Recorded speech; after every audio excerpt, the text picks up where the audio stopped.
Will love ഭാഗം 13. പെട്ടെന്ന് അവൻ്റെ ക്യാബ് തുറന്ന് ഇടിച്ചു കയറി അകത്തേക്ക് ഒരാൾ വന്നു. അയാളെ കണ്ടതും അർജുൻ്റെ മുഖം വലിഞ്ഞു മുറുകി. നീ എന്താ ഇവിടെ? അർജുൻ ചോദിച്ചു.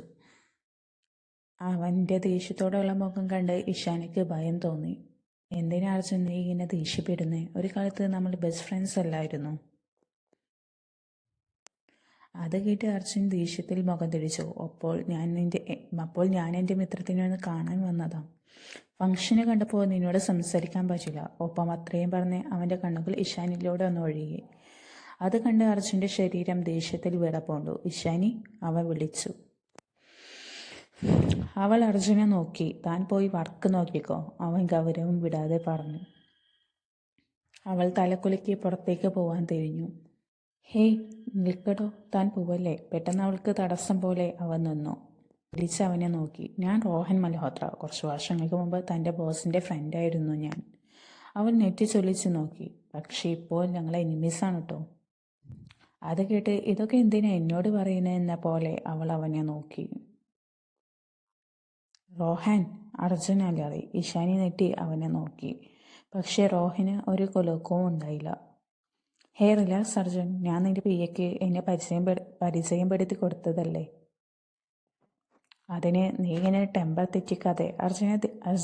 അർജുൻ ദേഷ്യത്തിൽ അവനെ നോക്കി. റോഹൻ ഇഷാനിയെ നോക്കി. ഇതിലെന്താ സംഭവം എന്നറിയാതെ സ്തംഭിച്ച് നിൽക്കുന്നു. റോഹൻ ഇഷാനിയെ നോക്കുന്നത് കണ്ട് അർജുൻ്റെ സകല നിയന്ത്രണം വിട്ടു നിൽക്കുകയാണ്.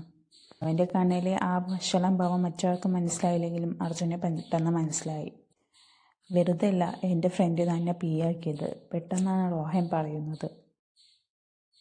ഇഷാനി മനസ്സിലാവാതെ നോക്കി. അവൻ്റെ ചുണ്ടിലെ വഷളം ചിരി ആ നിമിഷം ഇഷാനി കണ്ടു. അവൾ അവനെ നോക്കി.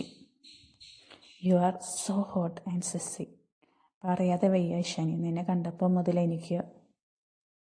അത്രയും പറയുമ്പോഴേക്കും റോഹൻ വായുവിൽ ഉയർന്നു. ഇഷാനി നിറഞ്ഞ കണ്ണുകളുടെ നോക്കുമ്പോൾ കാണുന്നത് റോഹൻ്റെ കഴുത്തിൽ പിടിമുറുക്കി വലിഞ്ഞ മുറുകിയ മുഖത്തോടെ നിൽക്കുന്ന അർച്ചനയാണ്. അവൾ വായയിൽ കൈവച്ച് ഭയന്ന് നിന്നു. റോഹൻ്റെ കണ്ണ് മേലോട്ട് മറയുന്നുണ്ട്. ഇഷാനി എന്ത് ചെയ്യണമെന്നറിയാതെ നിന്നു. അവൾ വേഗം അവനെ തടയാൻ ശ്രമിച്ചു. കത്തുന്നൊരു നോട്ടമായിരുന്നു അവൻ്റെ ബാക്കിൽ നിന്ന് കിട്ടിയത്. സർ, അയാൾ വിടൂ, ഇപ്പം മരിക്കും. പക്ഷെ അതൊന്നും അവനെ തെല്ലും കുലുക്കിയില്ല. അവൾ പെട്ടെന്ന് എന്തോ ഒരു പ്രേരണയിൽ അവനെ കെട്ടിപ്പിടിച്ചു. അവളുടെ ശരീരം അവൻ്റെ പുറത്തമർന്നു. രണ്ടുപേരിലും ഒരു വിറയൽ കടന്നുപോയി. സർ പ്ലീസ്, അയാളെ വിടൂ, അവൾ കരച്ചിലൂടെ പറഞ്ഞു. പക്ഷെ അവൻ്റെ ഉള്ളിൽ അവളുടെ ചൂട് ശ്വാസം തട്ടി. അവളുടെ മൃദുലയുടെ ഉയർച്ച താഴ്ച അവൻ്റെ പുറത്ത് അണഞ്ഞു. ഒപ്പം അവളുടെ ചുണ്ടുകണ്ണിന് ഏങ്ങലടി എല്ലാമായതും അവൻ പിടിവിട്ടു. റോഹൻ ജീവൻ തിരിച്ചു കിട്ടിയതും ശ്വാസം ആഞ്ഞു വിളിച്ചു, നെഞ്ചിൽ തടവി. പിന്നെ അർജുനെയും ഇഷാനിയെ നോക്കി പിന്തിരിഞ്ഞു നടന്നു. അപ്പോഴും അവൻ്റെ ചുണ്ടിൽ വിചിത്രമായ ഒരു പുഞ്ചിരി വിരിഞ്ഞു. പക്ഷെ അതിൽ നിറഞ്ഞത് പൈശാചികമായ ഭാവമായിരുന്നു. അർജുൻ കണ്ണ് മുറുക്കി അടച്ചു തുറന്നു. തൻ്റെ പിന്നിൽ നിൽക്കുന്ന ഇഷാനിയുടെ കൈ പിടിച്ച് മുന്നിലേക്ക് നടത്തി. അവളുടെ മുഖം പേടിയിലും കരഞ്ഞത് കൊണ്ടും ചുവന്നിട്ടുണ്ട്. ശരീരം വിറകൊള്ളുന്നുണ്ട്. അവൻ അവളെ നോക്കി. അപ്പോഴാണ് അവൾക്ക് താൻ ചെയ്ത കാര്യം ഓർമ്മ വന്നത്. അവളുടെ ശരീരം വിറച്ചു. എൻ്റെ കണ്ണ, ഞാൻ സാറിനെ കെട്ടിപ്പിടിച്ചു. അപ്പോൾ എന്ത് ചെയ്യണമെന്നറിയാതെ ചെയ്തതാ. സാർ എന്ത് കരുത്ത് കാണുമോ എന്തോ. അവൾ മുഖമുയർത്തി നോക്കി. അവൻ ഇപ്പോഴും അവളെ നോക്കുന്നുണ്ട്. അത് കണ്ട് അവൾ പരുങ്ങി. സോറി സാർ, ഞാൻ പെട്ടെന്ന് അങ്ങനെ ചെയ്തതാ. അവൾ തല താഴ്ത്തി. അവനൊന്ന് നിശ്വസിച്ചു. എന്നിട്ട് ഇഷാനി എനിക്ക് നേരെ തിരിഞ്ഞു പറഞ്ഞു. ഇഷാനി, താൻ പോയി നാളത്തെ മീറ്റിങ്ങിനുള്ള കാര്യം ശരിയാക്കൂ.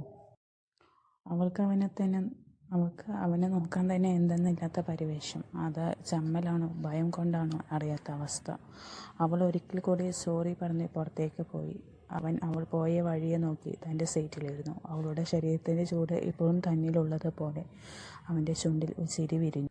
പെട്ടെന്ന് അവളുടെ മുഖത്തെ ഭയം ഓർത്തതും അവൻക്ക് സങ്കടം തോന്നി. അവളുടെ കണ്ണിൽ അവൻ കാണാൻ ആഗ്രഹിക്കുന്നത് പ്രണയമാണ്. പക്ഷേ ഭയം കാണേണ്ടി വന്നതിൽ വേദന നിറഞ്ഞു. തൊട്ടടുത്ത നിമിഷം അതിന് കാരണക്കാരനായ റോഹൻ്റെ മുഖം തെളിഞ്ഞു. അവൻ്റെ നെരുമുകൾ വിരിഞ്ഞു മുറുകി. ഇല്ല റോഹൻ, ഇതിനൊന്നും എനിക്ക് മാപ്പില്ല. എൻ്റെ പെണ്ണിനെ പറഞ്ഞ് നിന്നെ ഞാൻ വെറുതെ വിടില്ല. കേബിനിലെത്തിയ ഇഷാനി ടേബിളിലുള്ള വെള്ളം അപ്പാടെ വായിലേക്ക് കമത്തി. അവൾക്ക് തല പെരുക്കുന്നത് പോലെ തോന്നി. എനിക്ക് വേണ്ടിയാണോ അയാൾ അങ്ങനെ ചെയ്തത്? അവൾക്ക് സന്തോഷവും സങ്കടവും വന്നു ആ നിമിഷം. എന്തിനെന്ന് അവൾക്ക് തന്നെ അറിയില്ല. വെറുതെ ചിരിക്കാനും കരയാനും തോന്നി അവൾക്ക്. അന്ന് പിന്നെ വർക്കെല്ലാം കഴിഞ്ഞ് ഫ്ലാറ്റിൽ പോയി. വൈകുന്നേരം സ്റ്റീഫൻ അർജുൻ്റെ ഫോണിൽ വിളിച്ചു. മറുവശം ഒന്നും മിണ്ടില്ല. സ്റ്റീഫൻ തുടർന്നു, സാർ, റോഹൻ മൽഹോത്ര നമ്മളുടെ പ്ലേസിലുണ്ട്. എന്ത് ചെയ്യണം? അത് കേട്ട് അർജുൻ്റെ മുഖം ദേഷ്യത്തിൽ ചെന്നു. അവൻ്റെ കണ്ണിൽ ഇഷാനിയുടെ ശരീരത്തിൽ ഒഴുകി നടന്ന റോഹൻ്റെ കണ്ണ് തെളിഞ്ഞു. അവൻ ഫോൺ അമർത്തി പിടിച്ചു. ഫോണിൻ്റെ സ്ക്രീൻ കാർഡിൽ പോറൽ വീണു.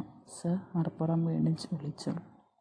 I will be there within 5 minutes. അത്രയും പറഞ്ഞു അർജുൻ ഫോൺ കട്ടാക്കി. ഫ്ലാറ്റിൽ അർജുനെ കുറിച്ച് ചിന്തിച്ചിരിക്കുകയാണ് ഇഷാനി. യേശു വീട്ടിലേക്ക് വിളിച്ചിട്ട് വരാമെന്ന് പറഞ്ഞ് പോയതാ. പിന്നെ കമ്പനി നൽകിയിട്ടുള്ള ഫ്ലാറ്റിലാണ്. വല്ലപ്പോഴും ഇവിടേക്ക് വരും.